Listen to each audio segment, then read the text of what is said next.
하나님께 돌아가야 된다. 어떻게 돌아가느냐? 12번 버스 타고 돌아가느냐? 어떻게 돌아가느냐? 우리의 마음을 하나님께로 향하는 것이다.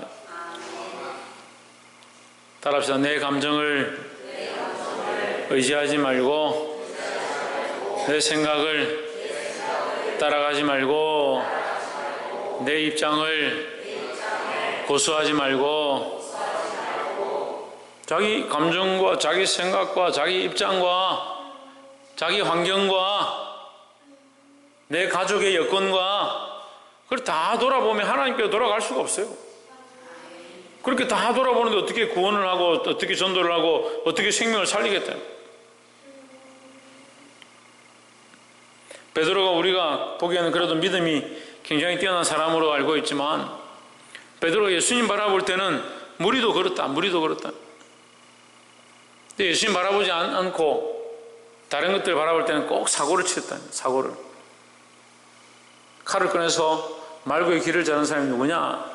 제자 12 중에 유일하게 칼을 꺼낸 사람 베드로. 피를 보았다. 피를. 금으로 일어난 자는 금으로 망한다라고 예수님 말씀하셨는데도 칼을 뽑았다. 그 칼을 뽑는 게 예수님을 위한 것처럼 보이죠. 칼을 뽑는 게 예수님을 위한 것처럼 보이잖아요. 그런데 예수님이 칼을 뽑을 능력이 없고 전쟁할 힘이 없었느냐? 그렇지 않습니다. 예수님께 지금 금이 필요한 것이 아니라 예수님께 무력이 필요한 게 아니고 예수님께 순종하고 주님 가신 일을 그 마음으로 이해할 사람들이 필요한 거예요.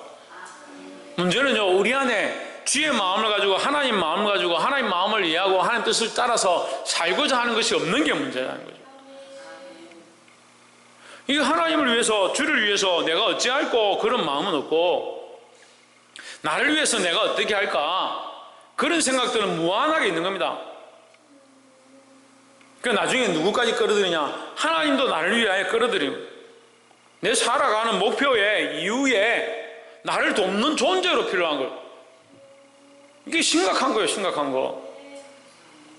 그러면서 자기 생각은 내가 하나님 섬긴다, 하나님 사랑한다 그렇게 착각하는 거예요. 그건 하나님 사랑하는 게 아니라 하나님을 하나의 도구로 생각하는 거예요. 그래서 내 가정을 꾸리는데 내가 학교 다니는데 내가 직장생활 하는데 하나님은 그냥 도구로 하나로, 도구의 중에 하나로 쓰는 거예요.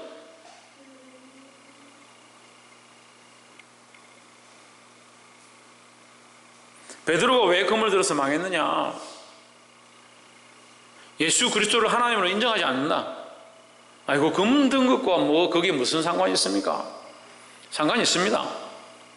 예수 그리스도를 전능자로 인정했으면요, 자기가 칼을 들어도요 아무 소용이 없다는 걸 알아야 돼요. 우리의 힘으로 할 수 없다는 것을 알아야 돼요.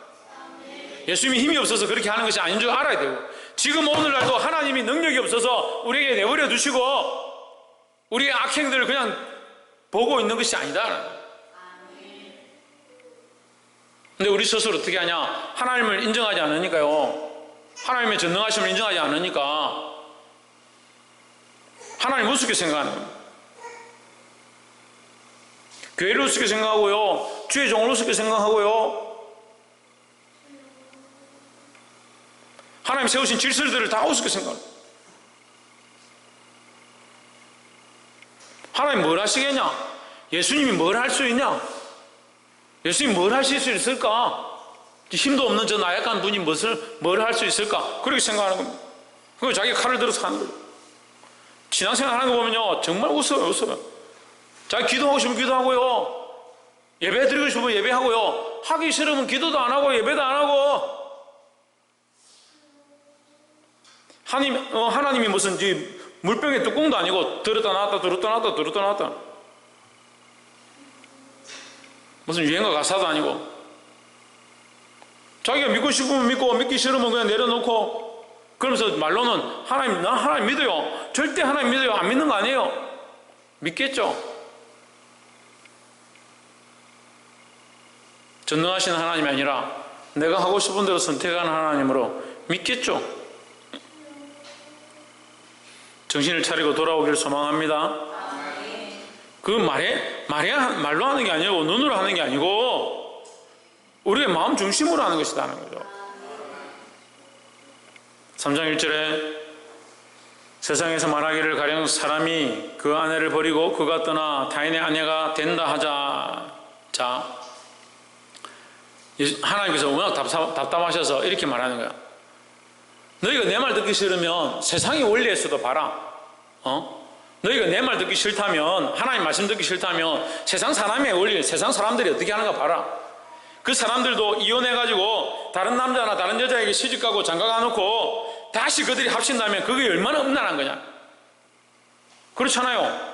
부부가 서로 사랑했는데 다른 사람한테 가면 이거 이미 다른 사람과 섞인 거잖아요. 섞였는데 다시 돌아와서 다시 부부가 만난다면 이것도 문제다. 세상에서도 그렇게 하면 음란하고 타락하고 범죄한 줄 알면서도 너희가 어째서 세상으로 자꾸 가느냐, 세상으로 자꾸 타협하느냐. 남편이 그를 다시 받겠느냐, 그리하면 그 땅이 크게 더러워지지 아니하겠느냐 하느니라. 내가 많은 무리와 행음하고도 내게로 돌아오려느냐, 여호와의 말씀이니라 하십니다. 왜 계속 행음하고 있느냐, 왜 계속 세상과 타협하고 있느냐, 그 행음하고 있느냐 이렇게 하면 마음에 와닿지가 않아요. 뭘 우리가 행음을 했다고, 우리가 뭘 음란한 짓을 했다고 이렇게 생각하는 거죠. 하나님보다 더 사랑하는 게요, 하나님보다 더 사랑하는 게 이게 현실 감각이 없는 거예요. 여러분들이 현실 감각이 있는 게 아니고요, 제가 볼 때는요, 여러분들이 전혀 현실 감각이 없어요.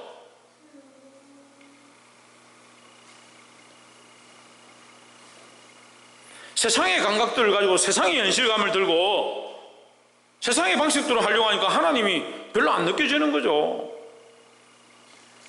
여러분 남편이, 여러분의 아내가, 여러분의 여자친구가, 남자친구가 지금 나가서 다른 남자하고 내 보는 앞에서 바람을 피고 엉뚱한 짓을 한다 합시다.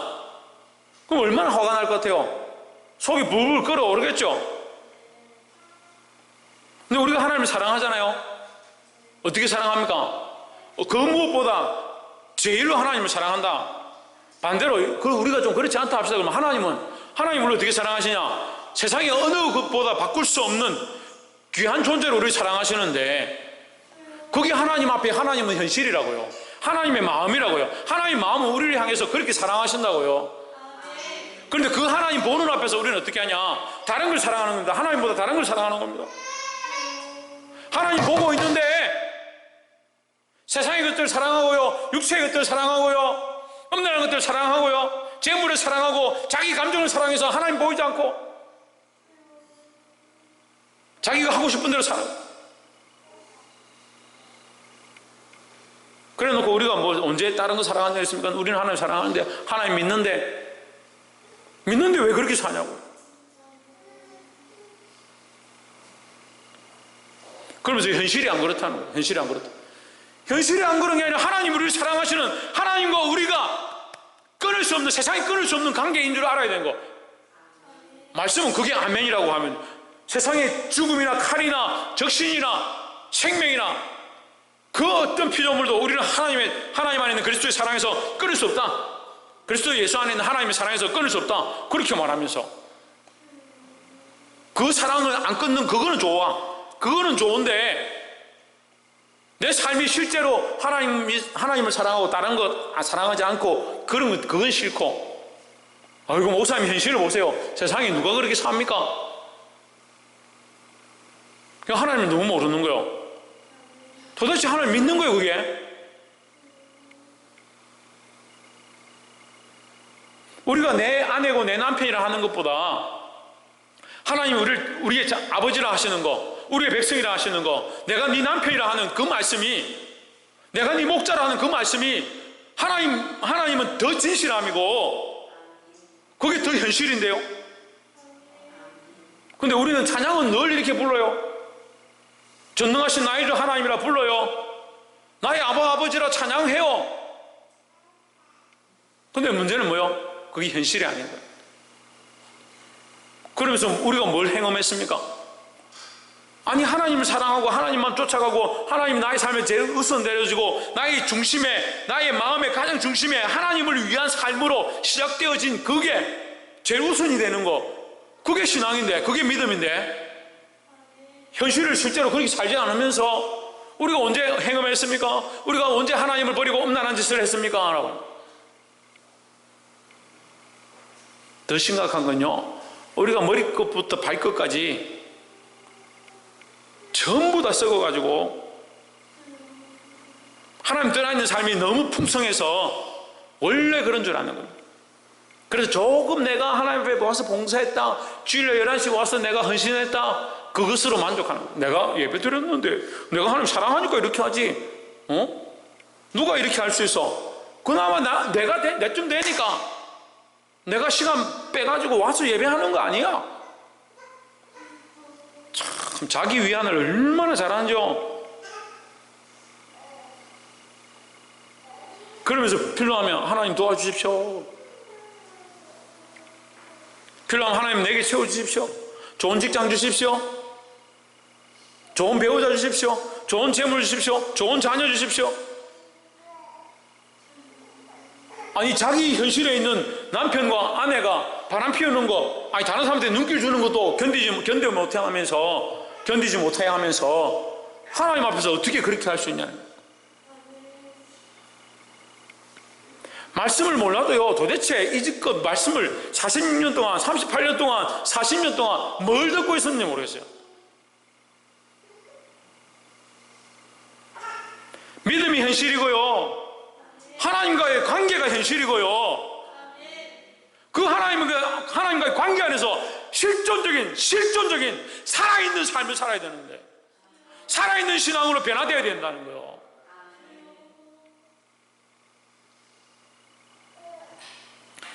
이제는 내 눈을 들어 자산을 보라, 눈을 들어 헐벗은 산을 보라. 내가 행음하지 아니한 곳이 어디 있느냐. 그건 네 삶이 다 그렇다. 우리의 삶이 다 그렇다. 내가 길가에서 앉아 사람들을 기다린 것 같이 광야에 있는 아라바 사람 같아서 음란과 행악으로 이 땅을 더럽혔도다. 이 어른들이나 조금 이게 순수한 사람들은 이런 말 감당하기 싫어하죠. 이거 무슨 얘기입니까? 우리가 아무리 그래도 아라비아 사람처럼 막 아무 사람이나 자고, 집이 없으니까 아라비아 사람들 막 돌아다니고 유목 생활하고요, 말년에 낙타 타고 다니고요. 그러니까 아무데나 가서 거기 사람 만나서 막 자고 그런 짓들을 하는 거예요. 지금도 그렇죠. 이슬람의 문화가 그렇죠. 행악하고 음란과 행악으로 이 땅을 더럽혔도다. 근데 우리는 그런 육체적인 죄를 짓지 않았다 하더라도 우리의 중심이 어디 있느냐? 하나님께로부터 멀다. 그래서 우리가 첫 번째 알아야 될 것, 세상과 타협해버린 죄를 회개해야 된다는 거죠. 세상과 타협해버린 것, 세상이 원하는 현실에 맞추고 있는 우리의 눈, 이거 고치지 않으면요, 우리가 맨날 지금 말씀을 들어도 현실감이 없는 거예요. 그 어떤 사람들이 저에게 뭐라고 하냐면요, 목사님 말씀 너무 좋은데요, 현실감이 좀 없어요. 그래, 내가 현실감이 없지. 근데 현실감이 있어지면 어떻게 해야 되냐? 세상과 타협해야 된다. 세상이 원하는 얘기들을 해야 된다. 세상에서 어떻게 하면 인정받고, 세상에서 어떻게 하면 출세하고, 세상에서 어떻게 하면 잘 되는지를 가르쳐야 된다. 하지만 나의 삶 가운데 내가 살아보았지만, 나도 세상에서 살았고 나도 인생을 살아봤지만, 내가 정말 하나님을 현실로 생각하고 하나님 뜻대로 살았을 때 하나님께서 나에게 정말 축복하셨다.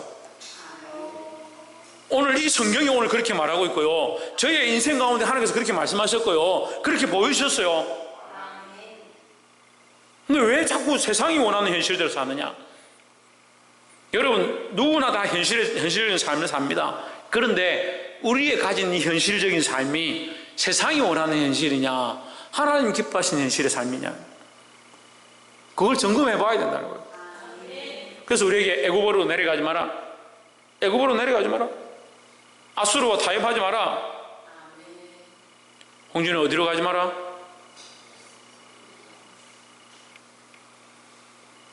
신이경 어디로 가지 마라, 애굽으로 내려가지 마라, 아수르와 타협하지 마라. 이게 뭐냐면요, 애굽은요 세상이고요, 아수르는 세상의 힘이에요. 세상의 권력에 지지 말라는 거예요. 세상의 문화에 타협하고 내려가지 말라는 거죠.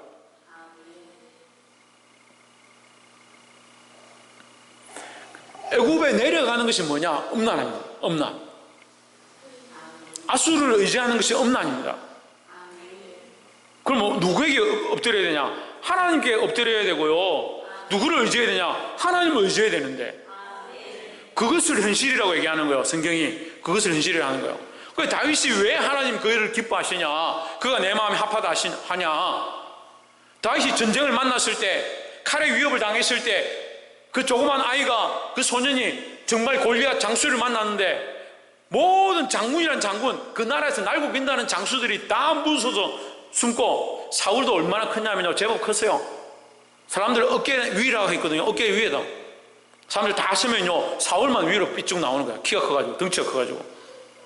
그래서 성령이 감동돼가지고 하루아침에 수천 명을 쳐 죽이죠. 그렇게 할 만큼 용맹스럽고 강한 자가 골리앗이 나타나는데 숨어 있습니다. 장막에 숨어서 나오질 않습니다. 근데 다윗이 가죠. 그들에게 현실은요, 골리앗입니다. 어떻게 우리가 감히 저를 물리치겠느냐, 현실입니다. 그게 현실이죠. 다윗에게 현실은 뭡니까? 여호와의 이름이 욕을 먹고 있는 것. 우리가 경외하는, 우리가 섬기는, 내가 사랑하는 여호와의 이름이 비방을 받고 있다는 이 사실, 그것이 현실이었습니다. 똑같은 일 가운데, 똑같은 상황 가운데 앉아있지만 현실이 너무 다른 거예요. 여러분의 현실은 뭡니까? 카드값 메꾸는 거요? 월세 갚는 거요? 당장 먹고 사는 거요? 이번 달에 뭘 할까 하는 거요? 주님, 내게 이거 카드값 좀 메꾸게 해주십시오. 월세 좀 내게 해주십시오. 전기세가 딱 밀려 있습니다. 우리가 내일 뭘 먹을지 모르겠습니다. 하나님을 기껏 쓰는 게, 하나님을 기껏 부르는 게, 하나님을 기껏 사랑한다는 게,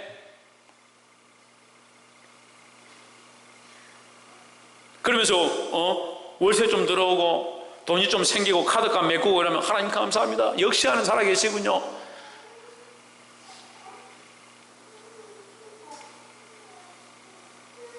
그리고 이미 생각이 어디에? 애굽에 굴복해버리고 세상에 굴복해버리고 세상과 타협해버렸으니까, 거기 이미 굴복해버린 우리의 생각 속에 하나님이 그것을 돕는 자로 등장하는 거예요. 우리가 하나님을 기쁘시게 하고 하나님을 영화롭게 하겠다, 하나님 정말 사랑한다, 말은 그렇게 했는데 현실은 세상이 타협해버린 모양으로 돼. 너무 마음이 아파요. 너무 마음이 아파요. 하나님 얼마나 마음이 아프시겠어요.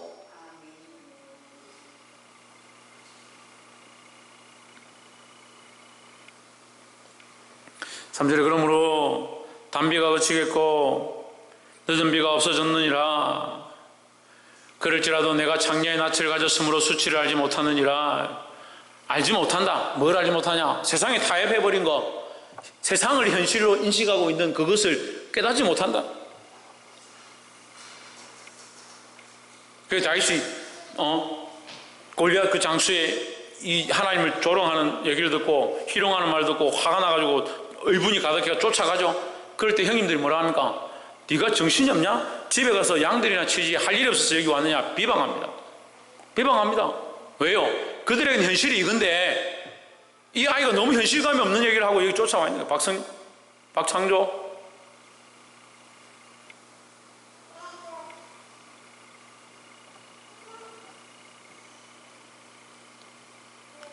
현실감이 없다. 여러분, 세상의 현실감을 가지는 게 아니라 하나님 말씀 앞에 하나님과의 관계가 참 현실이 되어지기를 주의 이름으로 축복합니다. 두 번째로 10절에 이 모든 일이 있어도 그 패역한 자매 유다가 진심으로 내게 돌아오지 아니하고 거짓으로 할 뿐이니라 여호와의 말이니라 했습니다. 3장 10절에서 이 반역한 자매 유다가, 자, 이스라엘이 패역해서 세상과 타협했다. 그런데 그 유다가 그것을 보고도, 그 이스라엘이 패역하고 반역하고 하나님 떠난 것을 보고도 정신을 차리지 않고 이 유다도 어떻게 하냐면 같이 똑같이 반역했다. 똑같이 세상과 타협했다. 진심으로 회개하고 돌아오지 않았다. 근데 유다는 돌이킨 것처럼 돌아왔는데 어떻게 했냐? 거짓으로 할 뿐이다. 거짓으로 할 뿐이 뭐냐면 돌아오긴 돌아온 거예요. 돌아오긴 돌아왔어요. 하나님 믿는다고 했어요. 제사를 다시 회복하고 하나님 앞에 예배를 회복한 것처럼 보였습니다. 근데 문제는요, 중심이 그렇지 않다는 거죠. 하나님 보시는 것은 상한 심령이고 통회하는 마음인데, 예레미야 1장에서 하나님 그 얘기 하시는 거예요. 통회하는 마음과 상한 심령을 하나님 찾으시는데, 이 백성들은 돌아왔다 하면서 마음은 여전히 그대로 세상을 사랑하고 세상의 현실에 눈뜨고 있다. 그 하나님 우리의 중심을 보시는데 그것이 거짓이 아니냐?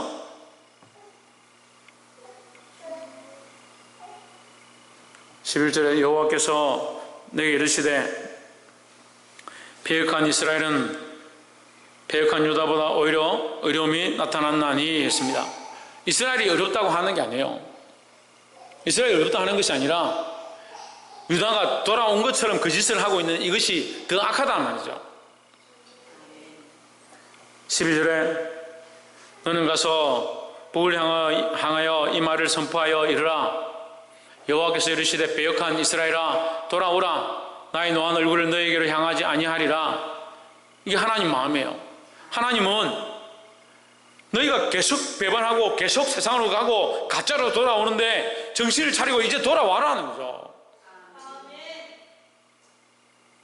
돌아와야 됩니다. 이게 하나님 마음이다. 나의 노한 얼굴을 너에게로 향하지 아니하리라. 나는 긍휼이 있는 자라 너를 하나씩 품지 아니하느니라. 여호와의 말씀이니라 했습니다. 하나님이 계속 뭘 하시냐? 하나님은 계속 기다리신다는 거예요. 계속 우리를 사랑하신다는 겁니다. 우리가 돌아가야 돼. 우리가 하나님 말씀으로 돌아가고 이 죄의 문제에서 돌이켜야 하고 우리의 마음 중심을 하나님께로 향해야 된다는 거죠. 우리가 하나님께로 향하기만 하면 하나님 언제든지 우리에게 향하고 있으니까 우리가 돌아가면, 우리가 하나님께로 향하면 하나님 언제든지 우리를 받으신다라는 거예요. 하나님께로 돌아오시기를, 돌이키시기를 주의 이름으로 축복합니다. 14절에 나 여호와가 말하노라. 여호와의 말씀이니라. 배역한 자식들아 돌아오라. 뭐라고요? 돌아오라. 나는 너희 남편이라. 내가 너희를 성읍에서 하나와 족속 중에서 둘을 택하여 너희를 시온에서 데려오겠고 하십니다.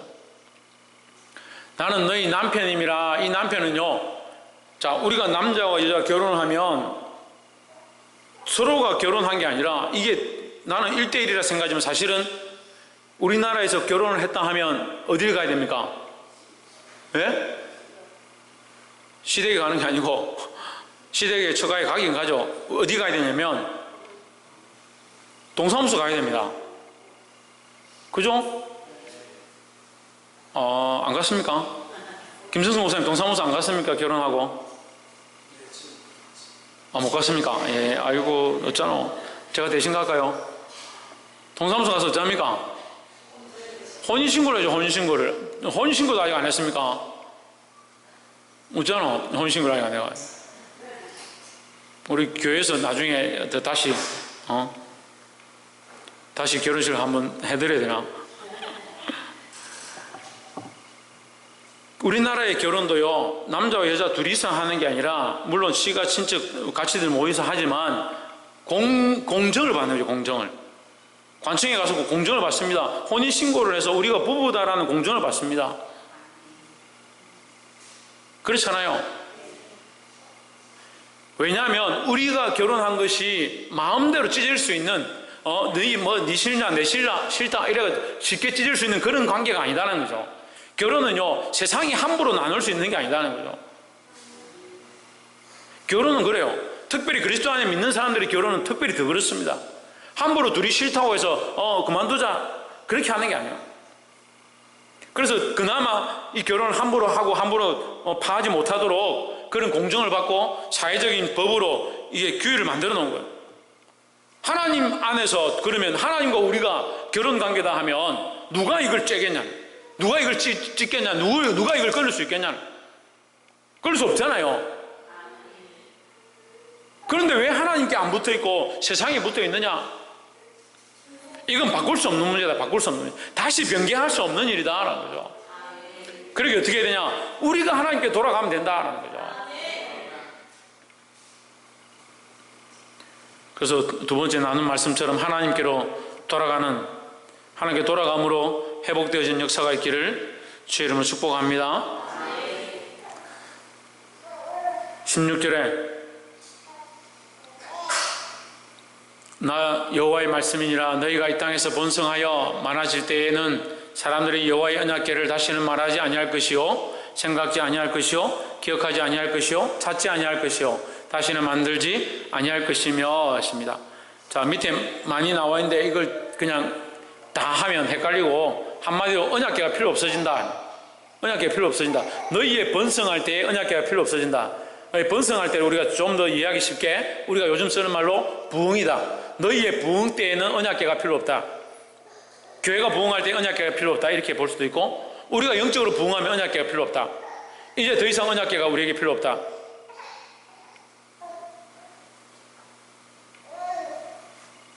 하나님께서 어떤 때에 번성케 하시냐? 하나님께로 돌아왔을 때 번성케 하고 부흥케 한다는 거죠. 다시는 언약궤가 필요 없다.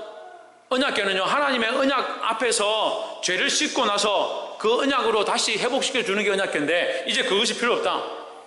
이것은요, 온전한 예배의 회복을 얘기하는 겁니다.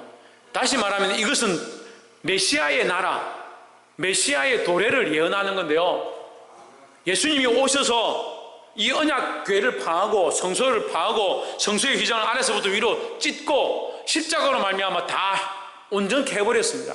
다 이루었죠. 십자가로 말미암아. 그러니까 언약궤가 이제 필요 없어지죠. 그러니까 우리는 누구 이름으로? 예수 그리스도의 이름으로 우리 각자가 하나님 앞에 담대히 나가는 거예요. 하나님과 1대1로 만나는 거죠. 이게 현실이 되는 거예요. 이게 현실이.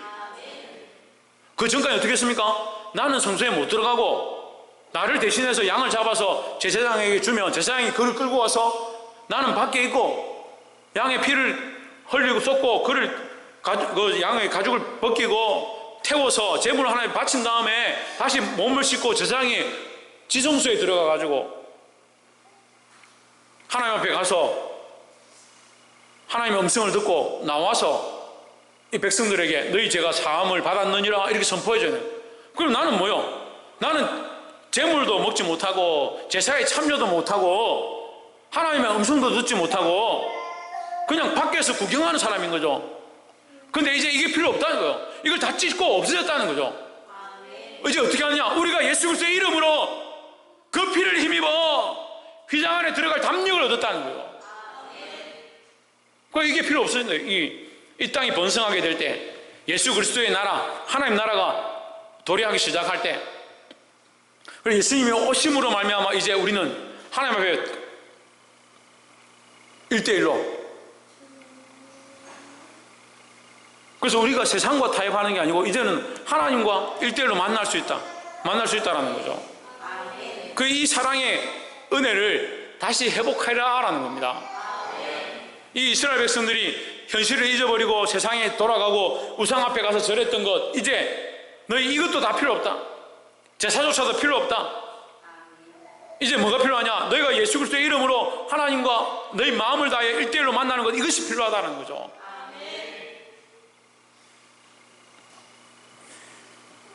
17절에 그때에 예루살렘이 여호와의 보좌라 일컬음이 되며 모든 백성이 그리로 모이리니 곧 여호와의 이름으로 말미암아 예루살렘에 모이고 다시는 그들의 악한 마음에 완악한 대로 그들이 행하지 아니할 것이며 했습니다. 예루살렘이 하나님의 보좌가 된다. 그래서 성소와 성막이 이럴 필요 없고 이제 거기 모여서 하나님 앞에 모이기만 하면 된다. 그래서 우리가 지금 모이기만 하면 되는 거죠. 모여서 예배하면 되고 모여서 하나님을 부르기만 하면 되고 모여서 기도하면 되는 거예요. 그래 이것이 축복이라는 거죠. 하나님께서는 말씀을 맺겠습니다. 하나님께서 우리에게 더 가까이 오기 원하십니다. 우리 삶의 눈에 보이는 것들이 현실이 아니라 살아계신 하나님, 보이지 아니하시는 그 하나님을 믿는 믿음이 있다면 하나님과의 관계가 현실이고, 오늘 하나님은 그것을 위하여 우리에게 돌아오라고 말씀하십니다. 이 하나님과의 관계를 회복해서 참된 예배가 우리 안에 다시 회복되어지고, 하나님과의 거룩한 관계가 회복되어지고, 하나님을 찬양하는 찬양이 회복되어지고, 하나님 앞에 온전한 기도가 회복되어지는 이 큰 사랑교회 성도들 또한 저와 여러분 되시기를 주의 이름으로 축복합니다. 기도하겠습니다.